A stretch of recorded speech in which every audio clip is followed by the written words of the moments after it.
ये डॉक्टर मोहन यादव जी की अध्यक्षता में जो बैठक हुई उसमें सबसे पहले माननीय मुख्यमंत्री जी को कैबिनेट के सभी सदस्यों ने बधाई दी, धन्यवाद दिया कि जिस तरीके से जीआईएस हुई है और एक माननीय प्रधानमंत्री जी और गृह मंत्री जी के आशीर्वाद से जो एक बड़ा इन्वेस्टमेंट का कमिटमेंट हुआ है, लगभग 30,77,000 करोड़, और उसमें माननीय मुख्यमंत्री जी ने पूरे प्रदेश में रोड शो किए, विदेश में जाकर जर्मनी में, इंग्लैंड में, और वहाँ के प्रतिनिधि भी आए।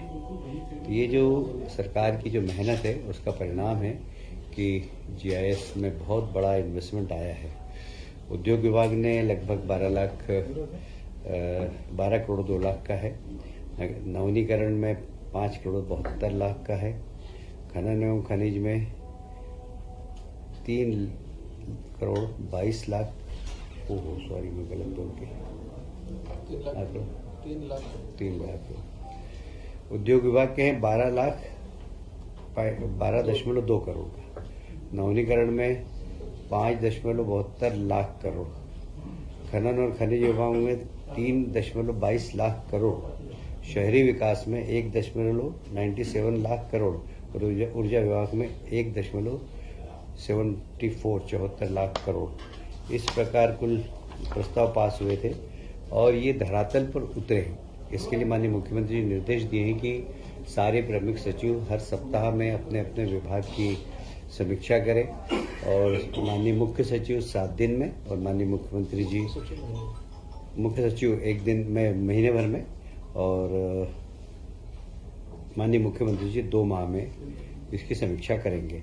हमारी कोशिश होगी कि इसमें 100% जितने भी एमओयू हुए वो धरातल पर उतरे।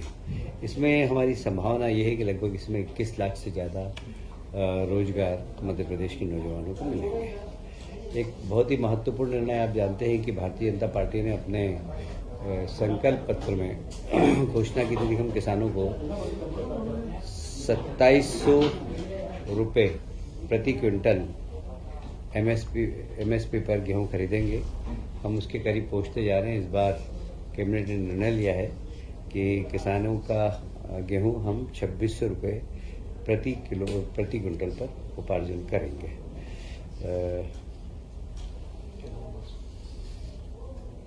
उपार्जन कार्य 15 मार्च से प्रारंभ हो जाएगा।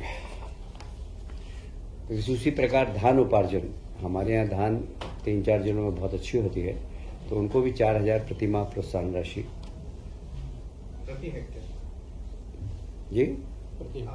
हेक्टेयर दी जाएगी। एक 16वें वित्त आयोग के प्रतिनिधि प्रदेश में आ रहे हैं। आज ही 1-2 प्रतिनिधि आ गए हैं। 6 मार्च को 10 बजे कुशाभाऊ ठाकरे कन्वेंशन सेंटर में 16वें वित्त आयोग के साथ सरकार का प्रस्तुतिकरण भी होगा। उसमें माननीय सभी मंत्रीगण उपस्थित रहेंगे। कल यानी कि 5 मार्च को वित्त आयोग के प्रतिनिधि माननीय मुख्यमंत्री जी के निवास पर डिनर करेंगे। एक बहुत महत्वपूर्ण कार्यक्रम और माननीय मुख्यमंत्री जी का बहुत ही ये प्रिय कार्यक्रम है, जय गंगा जल संवर्धन अभियान। पिछले वर्ष भी इसमें काफ़ी सफलता मिली थी। इस बार भी 30 मार्च से 30 जून तक आयोजित होगा। संपूर्ण प्रदेश में जितनी भी हमारी वाटर बॉडीज़ है, जल संरचना है, उनका संवर्धन करना और पानी को जितनी भी वाटर बॉडीज़ है उनको संभालना, इसका मुख्य उद्देश्य है। और इसी के साथ साथ वाटर रिचार्जिंग के लिए भी हम लोगों को प्रोत्साहित करेंगे। अभियान कब से? 30 मार्च से 30 जून। 30 मार्च से 30 जून ये अभियान चलेगा। विक्रम उत्सव अभी प्रारंभ हो गया है उज्जैन में। 26 फरवरी से 30 मार्च का आयोजन होगा। इसमें 30 मार्च को गुड़ी पड़वा भी है और गुड़ी पड़वा आप जानते हैं कि भारतीय कैलेंडर का प्रथम दिन है और मध्य प्रदेश की सरकार उसे मनाती है। और जनता से भी आग्रह है कि इस गुड़ी पड़वा के पर्व को तो धूमधाम से मनाएं, जिससे हमारे आने वाली पीढ़ी को ये पता हो कि भारतीय कैलेंडर वर्ष गुड़ी पड़वा से प्रारंभ होता है।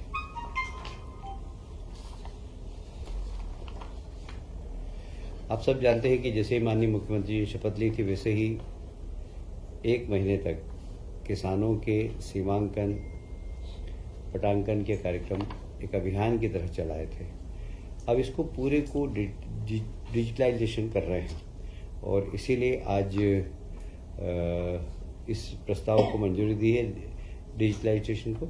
इसमें 138.41 करोड़ रुपए का प्रावधान है। हम इसमें खुली निविदा आमंत्रित करेंगे और पूरे प्रदेश में जितनी भी किसानों की जमीन है या कोई सी भी जमीन है उसका डाटा कलेक्शन कर लेंगे। हमने जिले बनाए हैं, छिंदवाड़ा से हटाकर पांडुना। अब पांडुना में वन विभाग का एक नया मंडल प्रारंभ कर रहे हैं, इसकी भी आज कैबिनेट ने स्वीकृति प्रदान की है।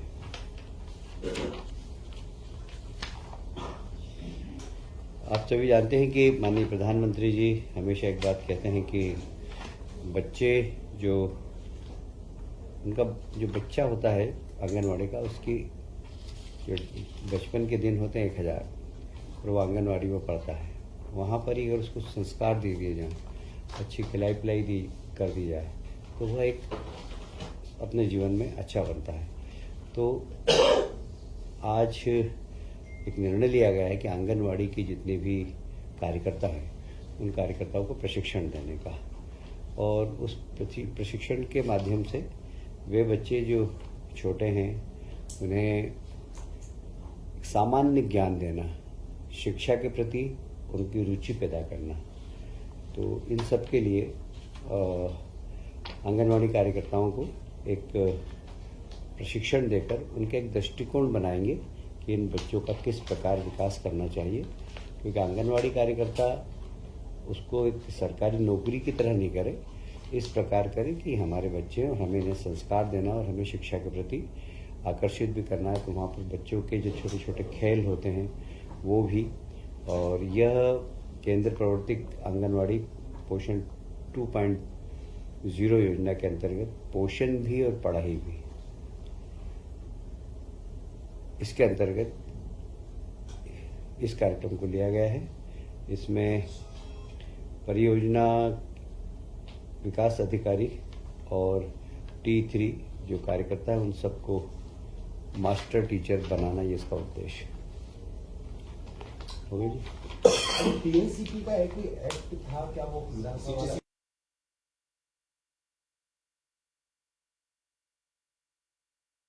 था कि प्लानिंग एरिया के अंदर आईडीए और नगर या प्लानिंग एरिया के बाहर साडा, ये दोनों को ही अधिकार थे कि वे वहाँ पर निवेश कर सकें। पर अब कोई भी शासकीय विभाग प्लानिंग एरिया के बाहर भी निवेश कर सकेगा और प्लानिंग बनाकर और राज्य सरकार के पास लाएगा, शासन उन्हें अनुमति प्रदान करेगी। तो अब जैसे विकास प्राधिकरण या साडा ही नहीं, चाहे आरडीसी चाहेगा तो हम उसको भी अधिकार देंगे। औद्योगिक डेवलपमेंट, इंडस्ट्रियल डेवलपमेंट क्या है वो MPRDC, वो अगर चाहेगा कहीं पर तो हम उनको भी परमिशन देंगे। पर छोटे प्रोजेक्ट नहीं, बड़े प्रोजेक्ट हो, कम से कम 500 करोड़ के प्रोजेक्ट हो कम से कम, तो वो अनुमति मांगेंगे तो हम उनको ये निवेश करने का अधिकार देंगे। सीपीए भी विलय किया गया था शिवराज की सरकार में, फिर अभी मोहन जी ने कहा था कि सीपीए को हम अलग कर देंगे। आपके विभाग का सीपीए पीडब्ल्यूडी में विलय हो गया, अब उसको फिर मोहन यादव जी ने कहा था कि इसको हम फिर से अलग करें। माननीय मुख्यमंत्री जी ने कहा उसकी प्रक्रिया चल रही है। सेकंड सप्लीमेंट्री भी होगी। अच्छा, बजट बजट के बारे में कोई टिप्पणी करना उचित नहीं है।